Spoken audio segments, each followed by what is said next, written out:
Hello, I am Xarkun and this is World of Warships Legends. Today we're going to take our very first look at the legendary tier British light cruiser, Minotaur. And I want to start off by showing you this short clip because the first thing you need to know about this ship is that it has no armor, and also it's good at demolishing destroyers or punishing them greatly. As we attempt to punish this Yudachi out here, we forget that there is an Alaska right in front of us. And because the Minotaur has only 16 millimeters of bow plating, well, the Alaska has no problem overmatching that bow and deleting us in short order. So this ship, because of its armor, is not very survivable. Treat it like it has no armor at all, and focus exclusively on positioning. Good positioning is the only way you'll make it to the end of a battle in this ship. A lot of players are probably going to get their hands on this ship and struggle with it. But those who master the art of positioning this ship correctly are going to be rewarded by doing massive damage. You thought high explosive spam was bad? Well, you haven't seen anything yet. The Minotaur, of course, only has access to armor-piercing shells, but these are very special British armor-piercing shells with short fuses and massively improved pen angles. If you've played the tech tree line of British light cruisers from, the Emerald to the Edinburgh, well, you know that this AP is quite effective. But you also know that there are some situations where possibly you aren't going to get the most effective use out of this AP, such as if you're shooting at angled battleships. You certainly have to aim at their superstructure, but even then, it can be tricky. This is not the case with the Minotaur. It seems like it really doesn't matter how a ship is angled toward you, as long as you aim at parts of the ship that you can penetrate, which for most ships, battleships and heavily armored cruisers, or even lightly armored cruisers, that will be their superstructure when they're angled toward you. This thing just eats it away. It also comes with an array of consumables, a British heal, which is one of those improved British heals on cruisers that restore a lot more HP than your typical heal, sonar, and a smoke screen consumable. You can, of course, switch the smoke screen consumable out for a radar, and the radar is absolutely insane. It's got a 9.9 kilometer detectability for ships, and you can see my concealment is at 9.9. So I think the Minotaur can potentially even stealth radar with very high level concealment builds. And then the radar lasts for 45 seconds. Or 40 seconds, rather. You can get it up to around 45 seconds if you use that Transformers Hot Rod commander and his specific radar enhancing skill. Although if you take the radar, then you don't have access to this smoke screen, and it makes it much harder to position. Take a look at this Gross Occur First R out here, rental version of the GK. We can assume that probably the player at the helm here is not the most experienced Gross Occur First player in the 7 seas, and you can see that just from sitting here for a couple of moments shooting at his flat broadside, we've racked up nearly 50,000 damage, and it's just going to continue to rain armor piercing as this other Gross Occur First, who is not a rental, pushes out. And that reminds me, the Minotaur has torpedoes, and I believe it has, 8 torpedoes on either side of the ship, with, I believe, a 10-kilometer range, so technically, the ship can actually fire its torpedoes from stealth, and because they are British torpedoes, they can be sent out in either this formation right here, which would be the narrow spread of torpedoes on most other nations' vessels, or they can send them out tube by tube. If any battleship is pushing into you and you want to land all the torpedoes on the bow, for example, pushing into your smokescreen, very good at that kind of thing. But of course the guns are the meat and potatoes of this ship. These are the things that are going to do a lot of damage, and you can see just how effective they are. So this is very much an artillery support ship, and it absolutely relies on not getting shot. You don't ever want to get shot in this thing. And you might think that the old adage, no armor is sometimes best armor, could apply to the Minotaur. If you think that adage applies, I advise you to not try it. It does have, I believe, over 100 millimeters of armor plating at its belt or at its citadel, and sometimes that armor plating can come into play, like right there. I think it helped us a little bit against the Yamato, but if you're flat broadside against a battleship and they shoot at your citadel, which is quite exposed, and they hit that armor plating, well, that's probably going to cause their shells to pen, and I don't think they're super likely to get over penetrations. Not sure, haven't had occasion to actually shoot at this ship yet, because not a lot of people have it, but I suspect that is the case. Now take a look here at us sending these torpedoes at this Yamato pushing in.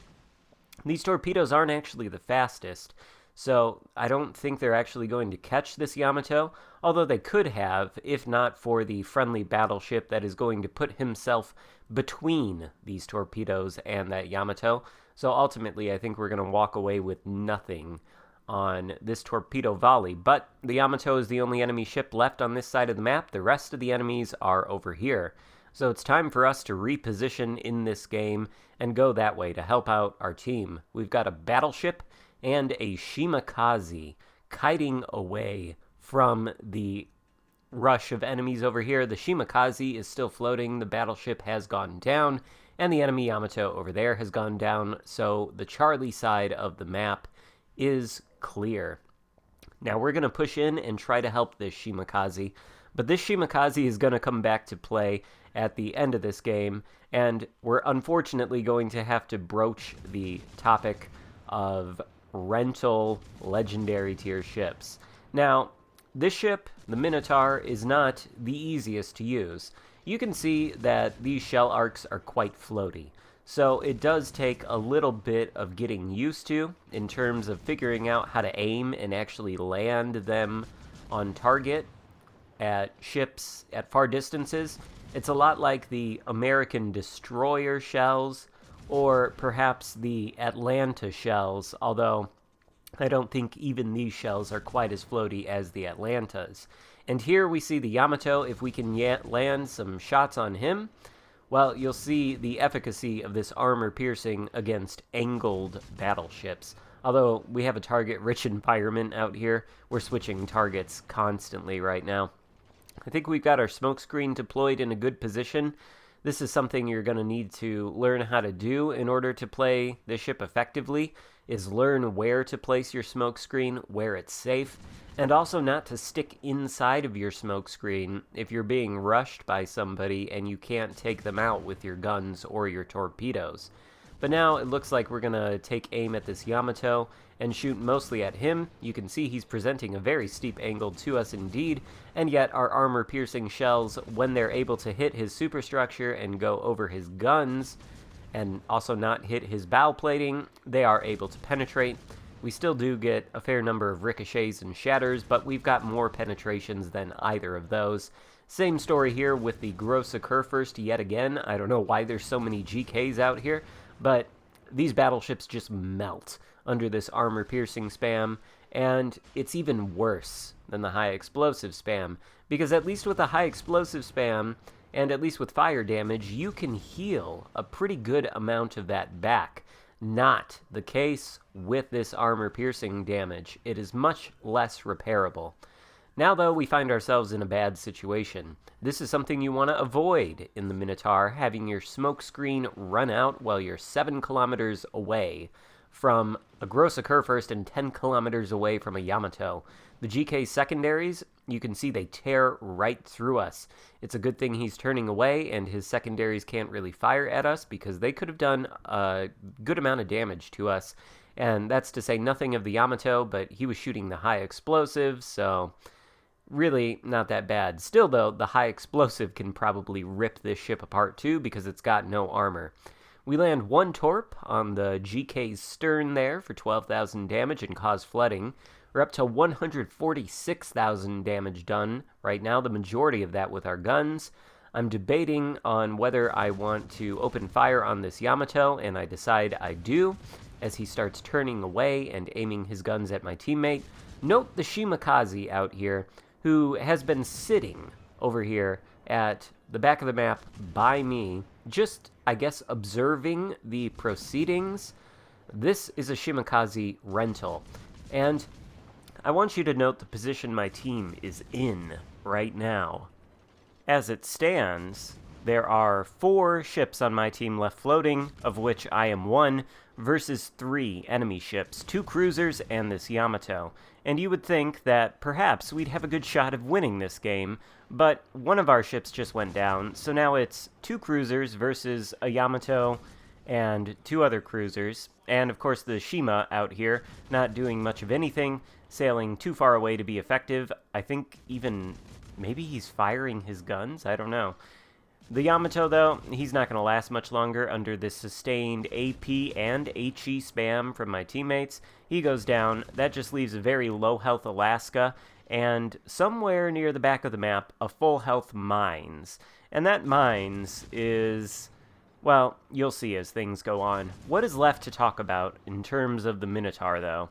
Because it's a British cruiser, it has massively improved acceleration and does not get access to the propulsion mod, which it absolutely doesn't need. This means from a full stop, going all the way to full speed, you can get this ship up to speed much more quickly than you can any other cruiser, but that has the downside of when you want to slow down, this ship is very glidey, and it takes a long time to slow down. So you need to keep that in mind when you're pushing into a position and you intend to lay a smoke screen. If you get unexpectedly spotted and you want to slow down to a stop so that you can be concealed by your smoke screen, you really need to start slowing down before you think you need to start slowing down.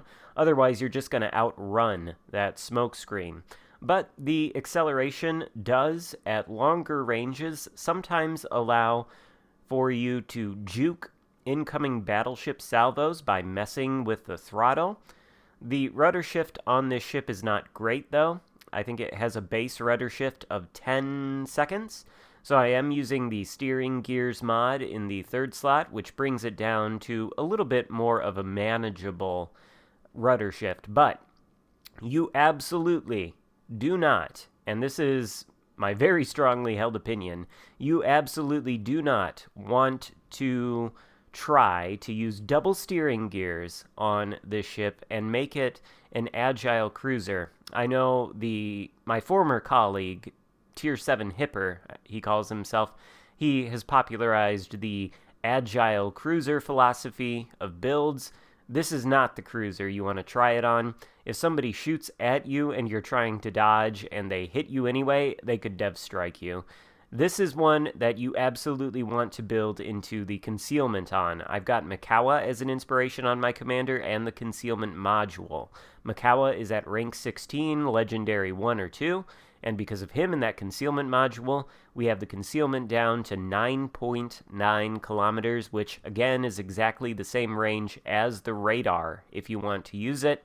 And that concealment is far more valuable than having the better rudder shift. Now take a look, though. This Shimakaze, who has spent the entirety of the match basically sitting at the back of the map watching the proceedings, now decides to go in and fire his guns and torpedoes against a Mines and honestly just get himself killed, which is to say nothing of the cruiser that tried to engage the Mines before this Shimakaze.